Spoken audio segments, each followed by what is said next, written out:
Alright, the Reds, it's Talking Reds from the centre of Liverpool. We are talking about Liverpool Football Club like we are every single day of the week on the Anfield app, because that's what the Anfield app is all about. I'm Gareth Roberts. This is James Sutton, TV's James Sutton. Famous fella, boss actor, nice fella. Glad to have him back. He's been knocking around in New York.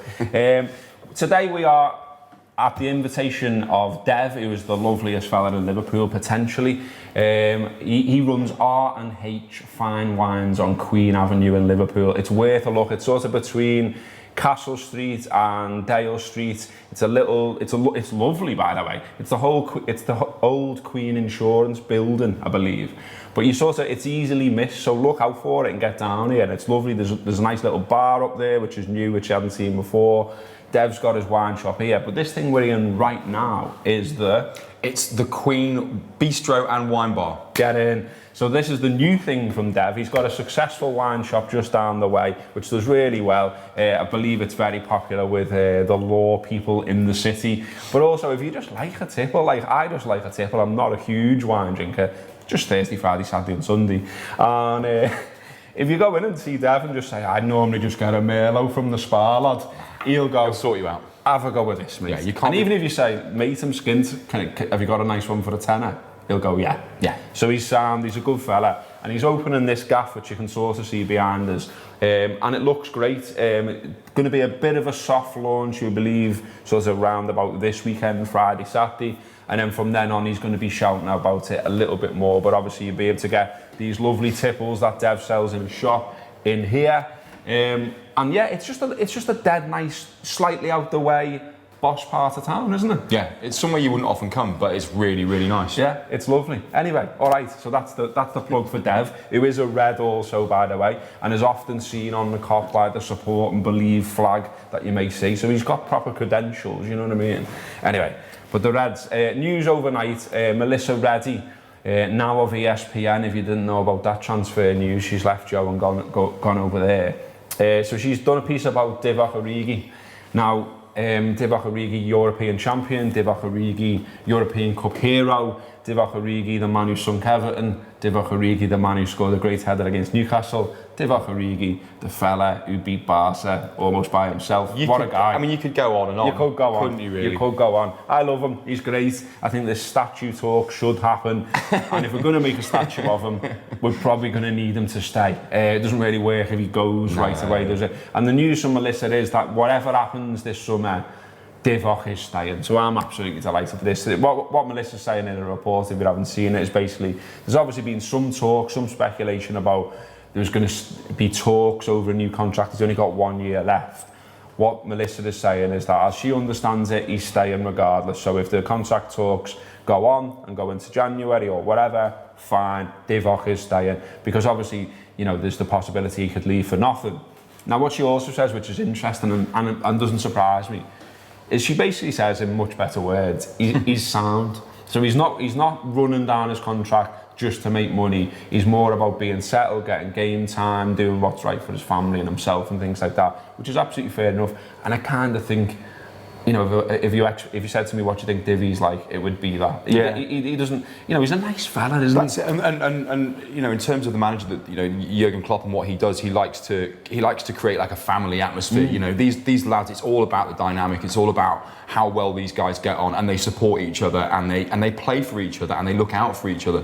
And it's testament to him, and it's testament to the group of players that he's got at the club now, that someone like Divock Origi, who's been out on loan, whose career could have gone in a completely different direction, has been welcomed back into the fold, and you know, like you said, done some really, really good work for us. Being great. Absolutely. And you know, he's got the right attitude. He's never complained. He seems to me a squad player that's very happy to come on for the last 15 minutes of an important game and do the business. And that for me is enough, I think. Yeah, and to be able to do that takes, you know, mental strength. Yeah, it really does. To find the place to be able to just come on cold and contribute the way he did do, or just start all of a sudden in a huge match and contribute how he did do. And he plays with a big smile on his face. Yeah, I like him. I'd really, really, really love to interview him and have a chat to him about like psychology and sort of mindset and all that, because he's banged into all that as well, by the way. So yeah, I'm really pleased with that news that he's kicking around, that he's going to stay. I hope he signs a new deal and stays a little bit longer. I mean, he's only you think he's 24. Yeah, he's and it's like you kind of feel like he's been around forever. Well, there must be a number of clubs sniffing around him. I mean, last time when there was last talk that he could go, Everton were having a sniff. Wolves were having a sniff. Yeah. So there will definitely be clubs who'd be interested in Divock Origi, especially after what he did last season. So I'm made up that he's sticking around, and good on him. And on that subject, that sort of transfer thing that everyone's talking about, you're going to be doing a transfer show shortly, so I don't want to go into too great a detail about the latest names and stuff like that, because that'll spoil that show.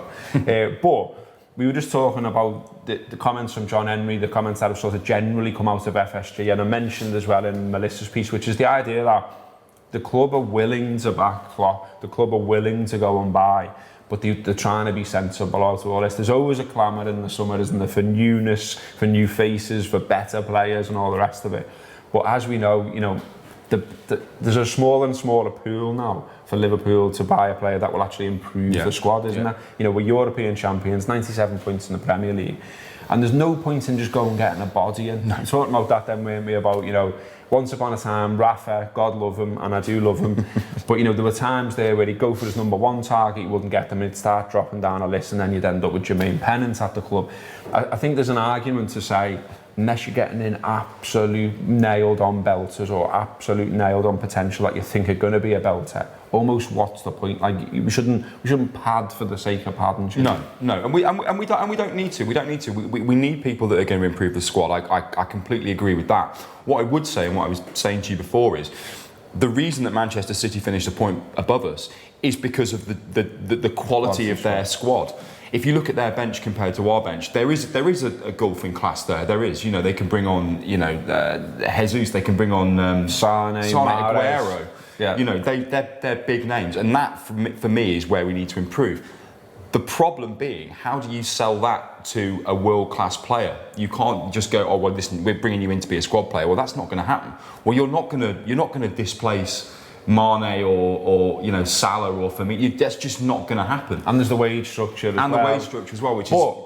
I think the opposite to that argument is also, though, European champions, Jurgen Klopp, great football, opportunity to maybe win the Premier League, win the Champions League, win domestic cup.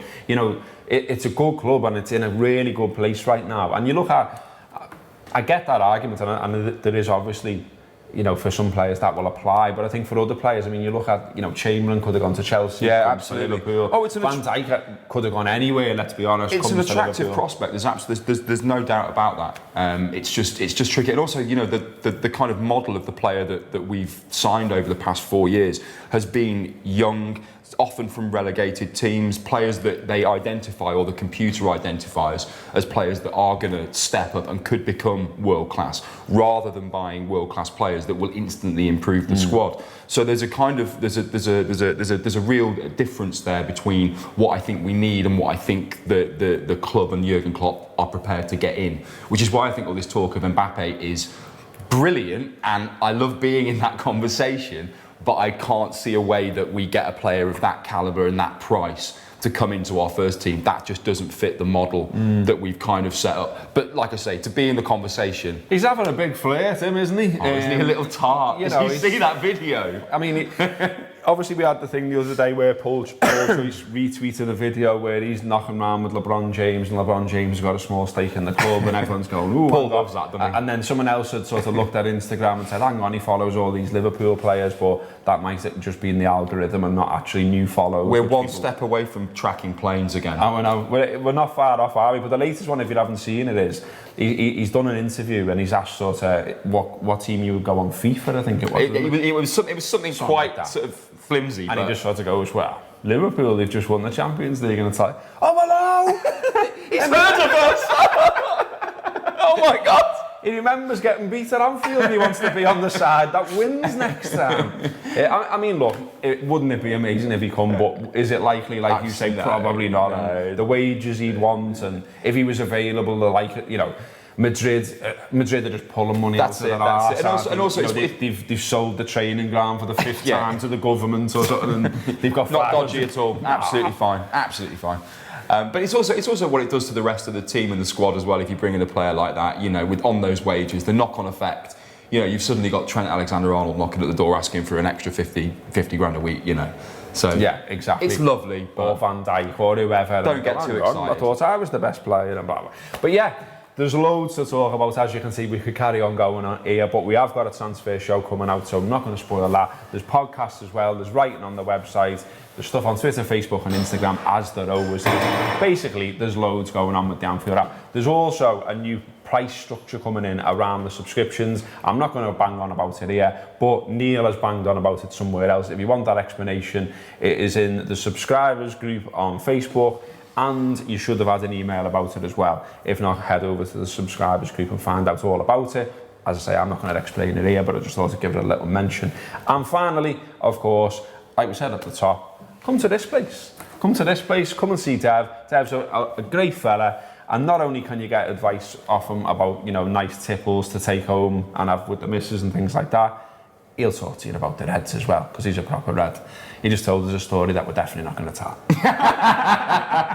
But it was good. It was good, believe me. You know, he's a lovely fella, and you can do all the little tasting and have a go, and he'll say, have a go with this, and he'll ask you what you're into. And like I say, honestly, great fella. I hope he has every success with this place. It'd be nice to come and have a little look this morning, do something different. That's been Talking Reds. Check out everything on the Anfield app. And nice one to me mate James.